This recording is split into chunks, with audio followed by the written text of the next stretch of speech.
university wrote to me with a brief. Well, I really knew very little about the university at that stage, and my response was, well, we have done work of this formal kind with coats of arms and things like that built into furniture before, but I really wanted to get to grips with the university and its culture before I could design something for them. So that was the first step, and then I visited and we started discussing design. A lot of drawing, and then into working with design engineer, in this case Ben Harvey. Then the process goes on and on and on as one sees things from different points of view and refines the design to get all the curvatures to sing together. Probably needs to change direction from a point slightly lower. So this becomes gentle curve, and then that's a more dramatic curve. So what would normally happen is John would do a drawing, and John normally does a drawing in the standard views. So I would then scan that in and I would put it straight into SolidWorks, and John would often provide me with a main dimension so I can then pull John's hand-done sketch relative to what I need to model. Because John often draws knowing the ergonomics behind how people are going to sit, and so I would imitate the best I can, and then we will tweak the form later. So you often end up with differences between the initial shape to the end model, and you end up with other ways where it actually pulls very similar to the line that was created initially. So it's quite a good, you get a clear comparison between what was originally done and what you've ended up with, so you can see the variation and how it changes in time. Well, I was keen that to achieve the simplicity of form, I was concerned actually not to have four legs to this chair, because that clutters, and especially when there are going to be many chairs together. And so moving to 3 legs was something which I believe in very strongly as an approach to the design of chairs, because the 3rd leg can actually provide that lumbar support, the lower lumbar support. And of course then the rest of the back provides that psychological and physical reassurance that people need to feel at one. Seating design is quite challenging, and prototypes are a certain way of becoming more confident about getting details right, and that certainly was the case here. The graduation ceremony is a huge event. The size of that marquee is enormous, and people sitting way back can only just see the stage, and so the chairs had to have a certain amount of bulk and a certain sort of elegance that would read over long distance. So simplicity was really important in form, and the strength of that form. So that's too big, but that's just not ideal, I would have thought. That's very like Serendipity, original Serendipity actually. We fairly quickly recognised a chair which we had made previously called Serendipity, having certain qualities that would be appropriate. I think because the university has this very strong interest in contemporary things in the future, and of course that's all to do with the research and the new areas of learning, we wanted to have something which captured that, and the use of aluminium was quite helpful in kind of suggesting a different form of furniture for this particular location. And the combination with that and woods, the colour of the wood, colour of the leather, seemed to capture the spirit we wanted. Is that reduction is not a straight line, or is it a straight line on the sides? It's not, it's sort of bellowing slightly at the moment, isn't it?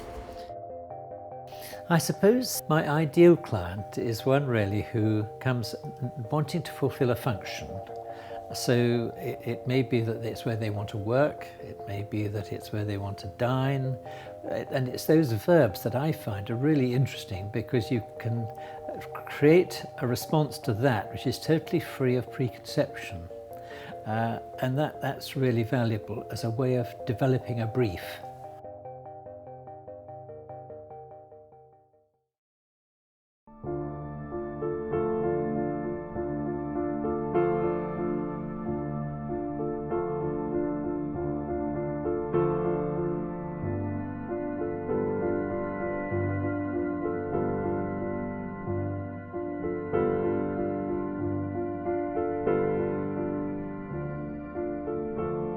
I mean, the main thing that we want this to achieve really is to foreground the importance of that moment of graduation.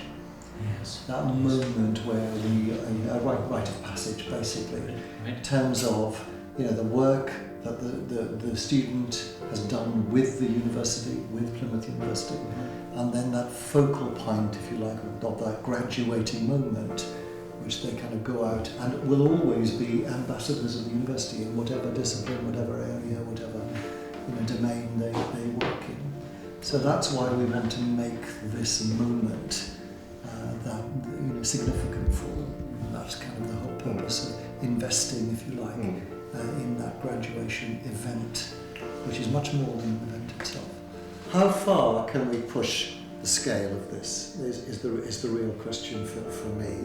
I love the object as it is, I love the chair as it is. I think then it needs to announce its presence. When do you cross the line into being something that is possibly a little vulgar? So how do you retain the integrity of the piece and yet enhance the scale of it? Is that possible? I mean, still a chair is about a person, and so the human scale is quite critical. We can certainly increase the depth, and I take the point that it is shallow, but that was conscious. Yeah. Even the most petite academic wearing a gown will probably cover the arms. Putting a deeper seat between back and front, Yes. that, Yes. just doing that, made all the difference to the comfort of sitting in the seat.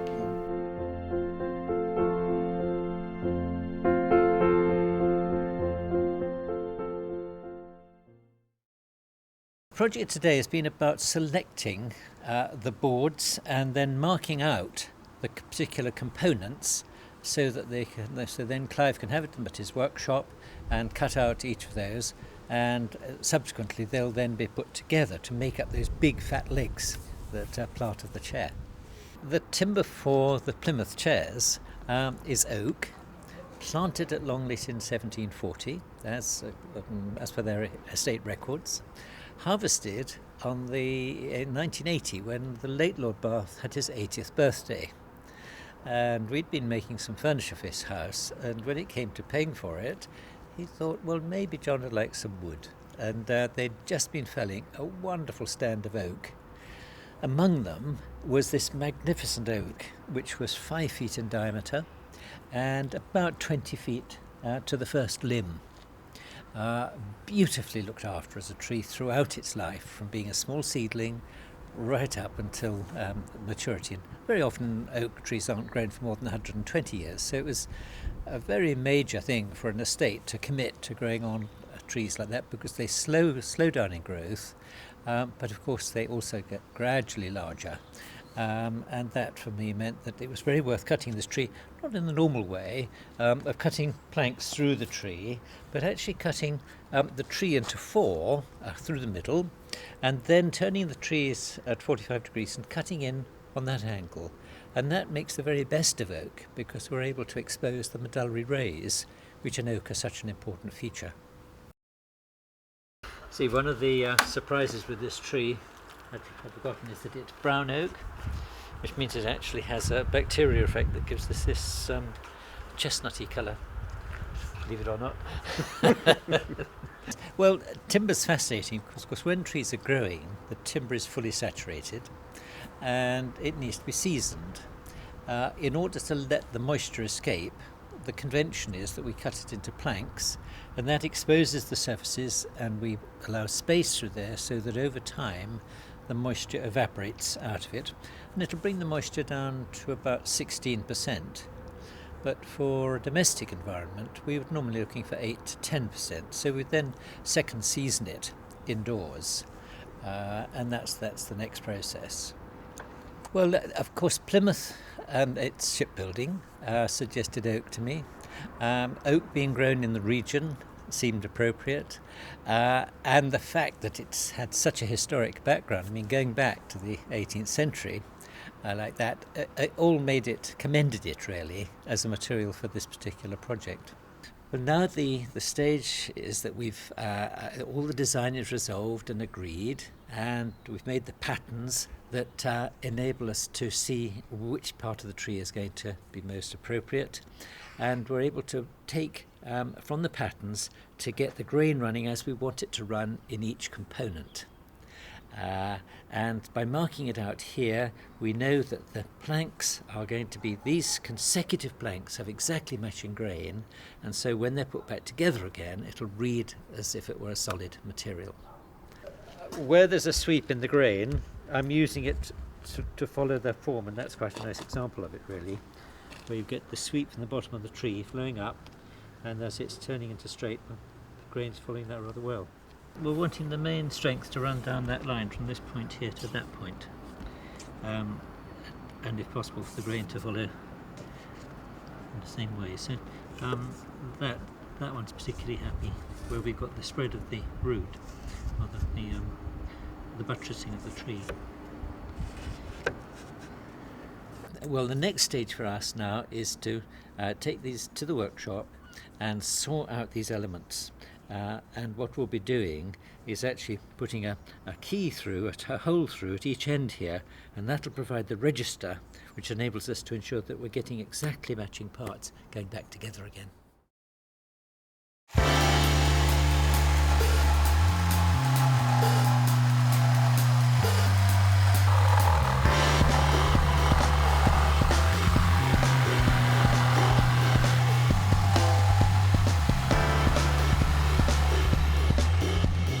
Clive was working full-time with me until we left Parnham in 2001, and since then I've managed to keep him occupied with a lot of commissions, but it's his own workshop, and I think he quite enjoys being self-employed, and it's meant that our relationship is still very similar in that he loves doing things well. And I suppose it prompts that thought, which I find recurring, is that my role is a little bit like composer and conductor, working with instrumentalists. And so the ideas, I'm starting from the ideas, and then working with him to deliver those ideas. And it's a mutually dependent relationship, that we both need each other, and together, as with the whole of this team, one could produce a better result than one could do individually.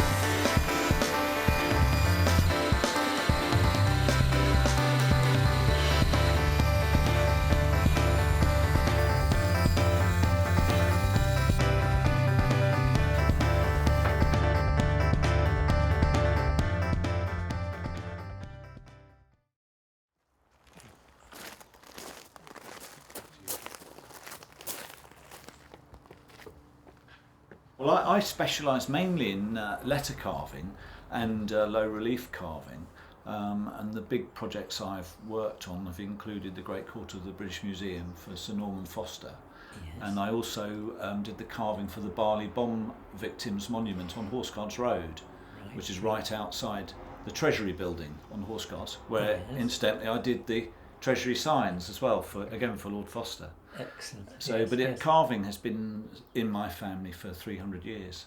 So my son works with me, and he's the latest in an unbroken line of carvers, going back, 1730 I think it is. How wonderful. Yeah, yes, so yes, interesting pieces like this are lovely to get involved with, because they're completely unique. So they've established this coat of arms. Right. Or I should just say the coat of arms, and of that coat of arms, we're going to use just the shield. Right. And that shield is going into the chair backs, and that's the shield. Right. Well, that would be really beautiful, wouldn't it? And if I carve these so that these stars are in protruding in low relief, take the background away and leave the books raised, Yes. and the scallops raised, and then all of these items will be gilded. Right. Yeah. So would you see the books being level with the area outside? Yes, I would, and I'll just make some sort of graduated definition along the side, so I can just ease this across, Right. so that this line is a continuation, and then I can just graduate that down, so there's no visible end. That's good. To that. Yeah. Yes, yes. I suppose when this is polished, there'll be a slight softening of this edge, Okay. which could lead nicely into the coat of arms. Yeah, Yeah. sunken areas. Yeah. Well, I think the plan is what I think we should do is we'll make the pattern, get that to you, and then it'll be going on from you to the foundry. Okay. So the idea is that the foundry then polishes them, and the next step will be for them to be gilded, painted and gilded. Okay.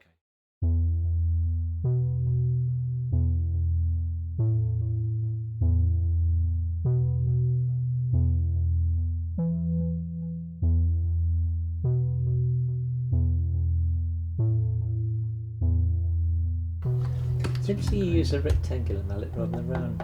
I do use, funnily enough, I use round ones for stone carving. Right. No, I've always used a rectangular one for wood. It's the way I was taught, actually, Right. originally. Where did you learn? A guy called Martin Wenham. Do you know Martin Wenham? Yeah. Interesting. Fantastic letter carver and Right. relief carver in wood. What do you think on the depth of the relief here? Have you got a feeling yourself? I mean, at the moment I've got about a millimetre there. What do you think we want to do?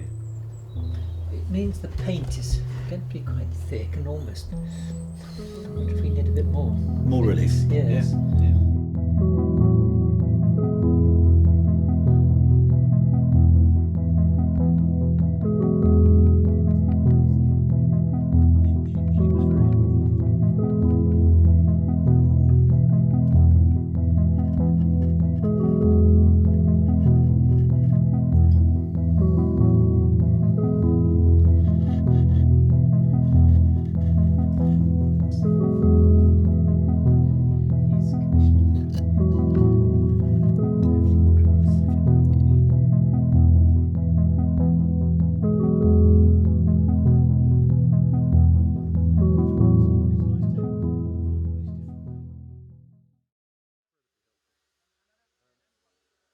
So Lee, what I'm interested in is you're doing the casting of the aluminium seat at the backs and arms of 3 chairs like this and 3 which are side chairs without the shield.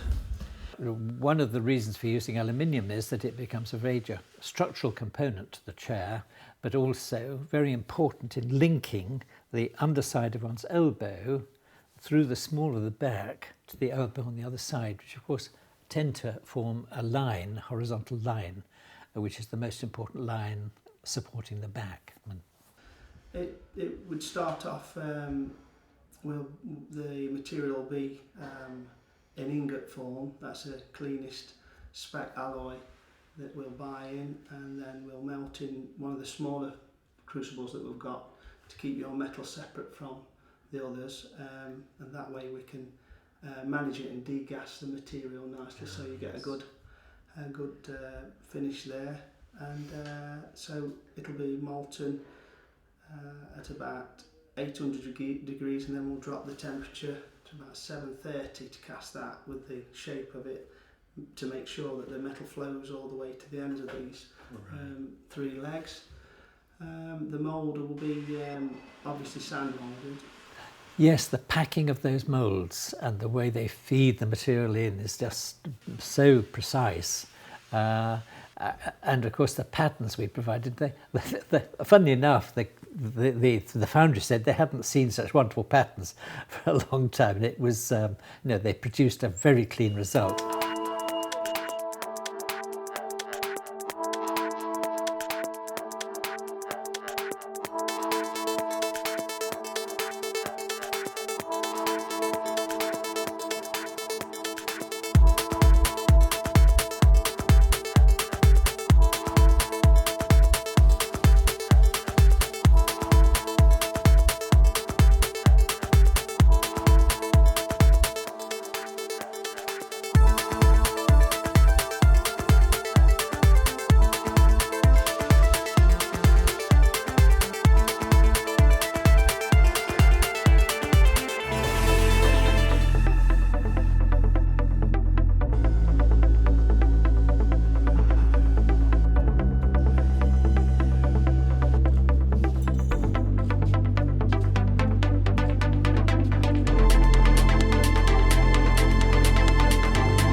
so coarse because they're sand castings, which means that the texture is really quite coarse at that stage, but within that sand casting there's this wonderfully clean result.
I'm wondering how this compares with what you thought it would be like.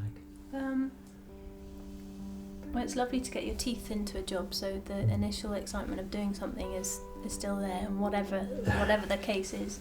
Yes. But it was much easier, I have to say, because the aluminium is so easy to clean and is super smooth and not porous in any way. So, in a way, you can be a little more relaxed than normal, than worrying about if one edge is going to overlap another edge, which is porous and could damage another surface. This makes life a lot easier from the gilder's point of view. Oh, good. Well, I'm glad for that. But timing, as always, is the bit that makes difficult to forecast. Yeah. Is it working out all right for you? It's been brilliant. It's just like having a babysitter or something. You have to keep an eye on what it's doing, because you turn your back and it's suddenly ready, and you have to dash in there and. Yeah. So what's the time between laying the size and being able to lay the gold? Well, on this project, I've got a short size, which is an hour and a half size, and in theory that would mean that it's only, it'll be ready to gild after an hour and a half. But it's been taking a little bit longer than that, but so variable on each chair depending on how much the paint has dried. I did some gilding yesterday, so the paint was mixed yesterday with the gold size in it, and the paint that I used yesterday is already a different makeup because of the dryers, overnight having evaporated, and so it dries quicker, and so it's like you just need to keep an eye on it all the time. Well, obviously, it's the paradoxical thing with gold that it lasts forever, yet it's the softest metal. So, got the leaf nicely on the tip.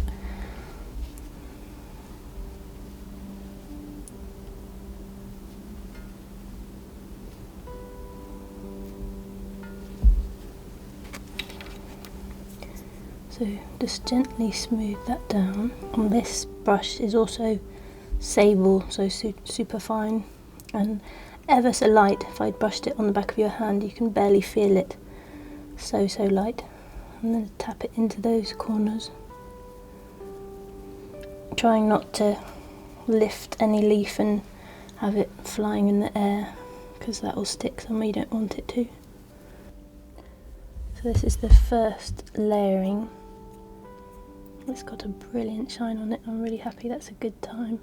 Oh, and also if I'd laid this too early so that the size underneath was still quite tacky, every time I tapped the dabber, I could get little small bits of gold size and make the dabber sticky, and then that would put sticky spots all over on top of gold leaf, so it really has to, the size underneath has to be dry. And brushing it like this, you also learn to be really careful that you haven't got things stuck on the end of the dabber, because it's so easy to drag something across the surface and scratch a line through it. It's something like 500 times thinner than aluminium foil. It kind of merges and blends into one thing once it's been sat there for a while. So a little crack like that from where the leaf split. Sometimes also if you've been working a long time and things are starting to go off, you can hurr, what they call hurr on the leaf, like this. And it just the moisture from your breath will reactivate the gold size just enough to wake it up again to receive the gold. So for now, at this stage, it's still a super gentle touch. So that's it for now. The next stage will be to pad it down with a big wad of cotton wool, maybe in a few hours' time, and then to skew off with a huge soft sable mop to get rid of all the loose leaf, and which is quite often collected to be re-smelted. And then the painting stage.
Clive, remind me, where have you got to on the legs? We're in the middle of shaping them at the moment, so two-dimensional. Right.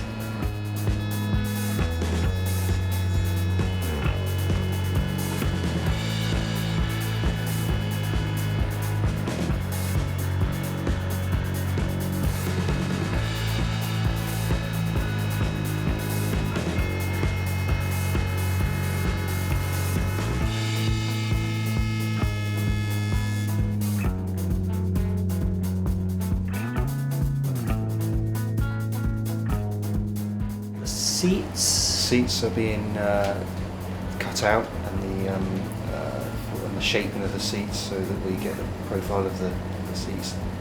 Good.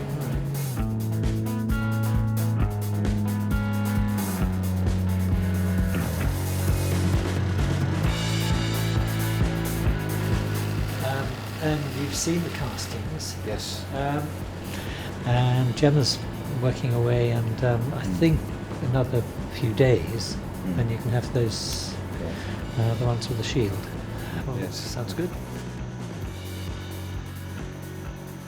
You have to do quite a lot of machining to get rid of the bulk of the material, but because the legs of those chairs are elliptical and that ellipse is changing as it goes down the leg, then those shapes are absolutely critical and a very skillful challenge. It's one thing to produce a circle, that's quite difficult, but to produce an ellipse that's moving around the form through its length was even more challenging.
I suppose in designing something, one is always aware of the process that is going to be required to deliver that.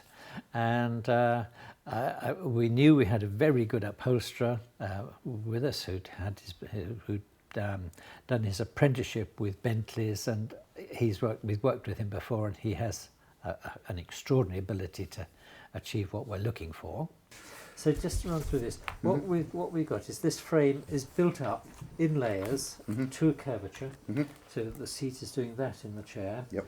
But we need additional strength at the junctions where it's joining on the legs.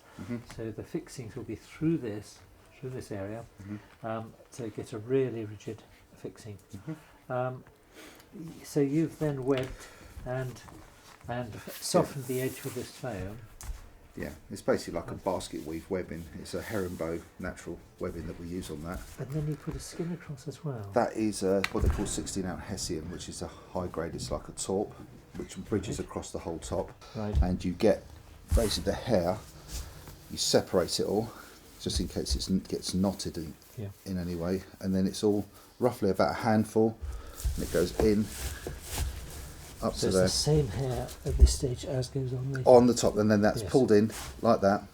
Then right. the same process all the way around. Then you get Yes. round to the two corners here.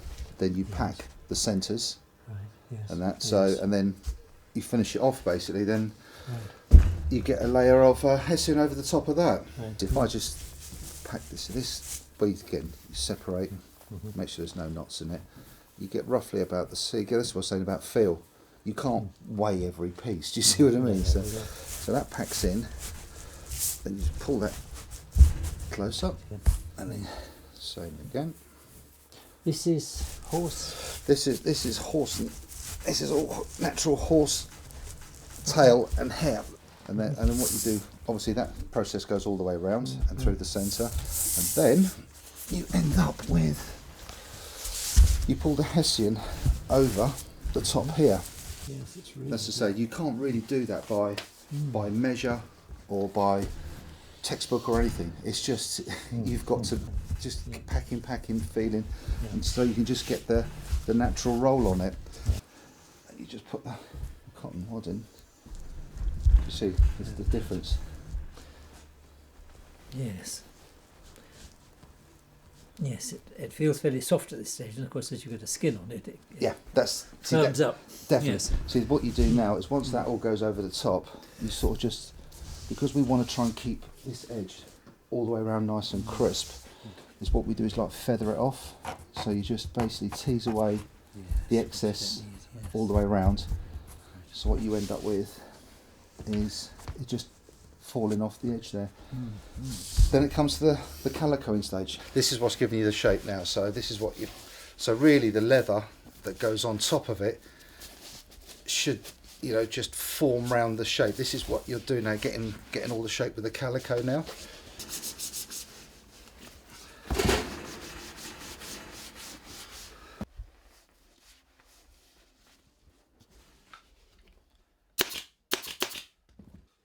Well, there's a big choice of leather tanners around the world.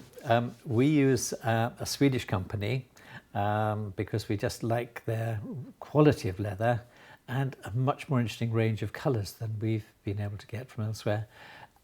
And durability is just so much better. But that's our experience. And we're very confident in using that material, partially because it's aniline dyed and the material is flexible, and so when one's pulling material round those shapes, one can get a very neat result.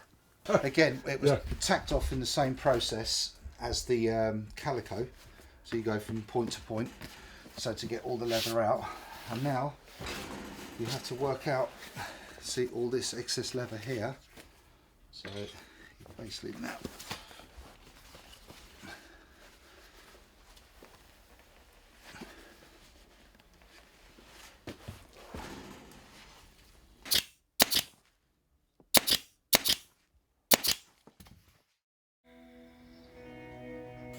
because we work with jigs, we could actually set up the chair very precisely so that the castings would drop into place, and of course the threads that run up into the castings and down into the timber, those positions could all be predetermined. And then getting the casting to line up beautifully with the leg was an important area. And of course then this whole assembly of the seat into that frame. Yes, it's something we've done a few times, and so we're getting better at it. But it makes you sit properly.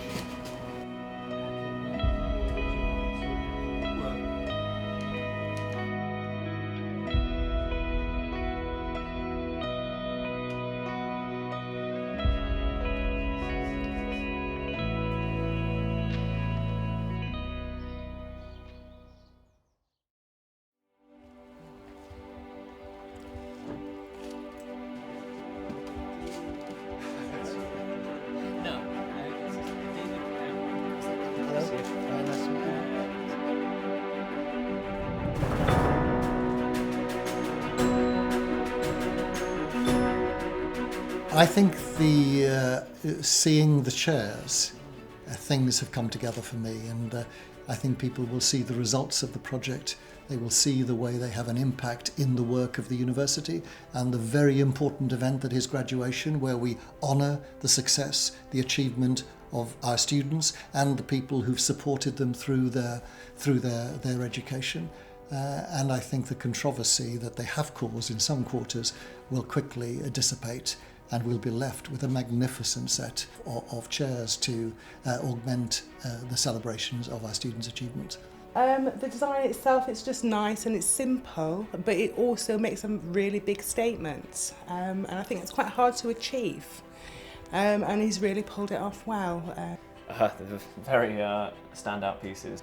Appreciate the craft when you see it. Yeah, you definitely actually coming and seeing the guys designed it, the guys put the thought into it, you appreciate sort of like the actual science and the amount of work that goes into what seems like a very small object, but actually has a great deal of importance. And having seen not just the university's commission, the ceremonial chairs, but also the other work, the other projects that John is working on, projects that will go to all parts of the world, I think they understand the kind of regard that his clients have for him and the standing that he has as a designer, and they'll remember that. But also the inspiration. I think just hearing John speak about his work, hearing him say that anything is possible, you put your mind to it, and you strive for excellence and quality, then really as a creative maker, anything is possible.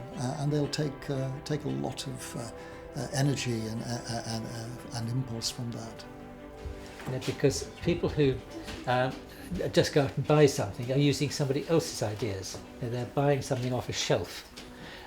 If you commission, it's actually inherently a rejection of what exists and saying we can do better than that. And that's what I think every designer is really about, is actually, why am I making something that's already a screwdriver? Why would I want to make another? It's because you're going to do a better screwdriver than exists already. And that motivates, that really is a good reason for living. Visiting John is very privileged for the students to be able to get a personal tour of his design collection.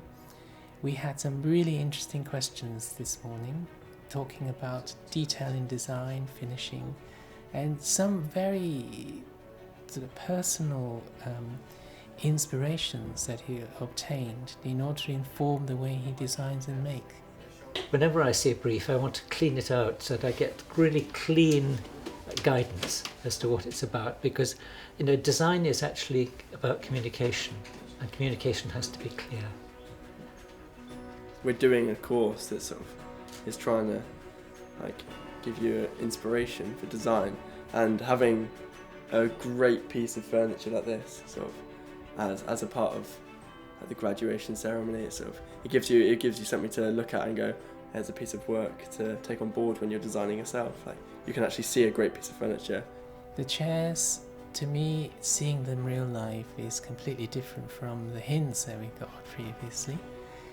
They have a real presence, and it's very hard to design something with real presence which is not full of decoration, and without decoration it means that it won't be dated by detailing, and therefore it suits the theme of providing a legacy. In the end, the Fitzwilliam Museum in Cambridge had said they would be very glad to have a pair of these chairs as a gift from Sir Nicholas and Lady Goodison, and they have been wonderful donors to the Fitzwilliam, commissioning contemporary items. The Plymouth chairs, as I hope they'll become known as, they have been commissioned and will join a very well-known collection. And that's heartening for us because it gives us the confidence in the commission, in the project itself, to know that the quality of the work has been picked up elsewhere. The Fitzwilliam Museum in Cambridge is the principal museum of art and archaeology of the University of Cambridge, and as such it is one of the great sort of institutions in Britain. Its collection numbers some 500,000 objects, ranging from a Paleolithic engraved flint to works of contemporary art. Well, we're absolutely thrilled to be able to represent at long last works from John Makepeace's workshops. The thing about John is that he's one of the great architects, in a way, of the revival of contemporary cabinet making and craftsman furniture in Britain, right from his early days at Parnham House down in Dorset. And we've long lacked a work by him, and it's very interesting that he has taught and actually schooled a whole generation of craftsmen working with furniture, and it's really wonderful that at long last we're able to represent John's own work, a luxurious pair of chairs specially commissioned here in the Fitzwilliam Museum. Well, I love them, but what I particularly like about them is that they're incredibly comfortable, and just sitting in, they do have this kind of throne-like quality, and yet they also have a kind of informality which of course behoves their modern use, and they have a kind of, appropriately contemporary, rather sleek feel to them.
fascinating to see the ceremony, which was beautifully organised, and to see the chairs sitting well within that. What I was delighted to find was when I came in, I was concerned that this hall is so large that the chairs would hardly be visible, but in fact they make an immediate statement, even from a distance. And I think they, because everything else is very beautifully done, I think the chairs sit very, very well within the situation. But it's a delightful memory now to have been involved in the whole process, really, working with the university and their interest throughout the project, and even bringing students to see the making going on. That was really a great move, a great thrill. John is a remarkable man, remarkable. There's a humility about him, there's an authenticity about him, and his talents are expressed in every piece of work that he makes. So it's been a great privilege, I think, for the university to work with someone of the calibre of John Makepeace. The word I would use is that they are timeless, and therefore it will provide a legacy, but timelessness is part of sustainable design because it lasts and it makes more people enjoy the same item for longer. The quality of the work is the first thing that hits you, but also the way in which you know they will stand the test of time. I think that is one of the tests of good design, to know that when you see something, it has a quality about it that will be there in 10, 20, 50 years' time when people look back at this commission and are still using these chairs in graduation ceremonies in Plymouth University. I think that will absolutely be the value of this commission as we go through the coming years.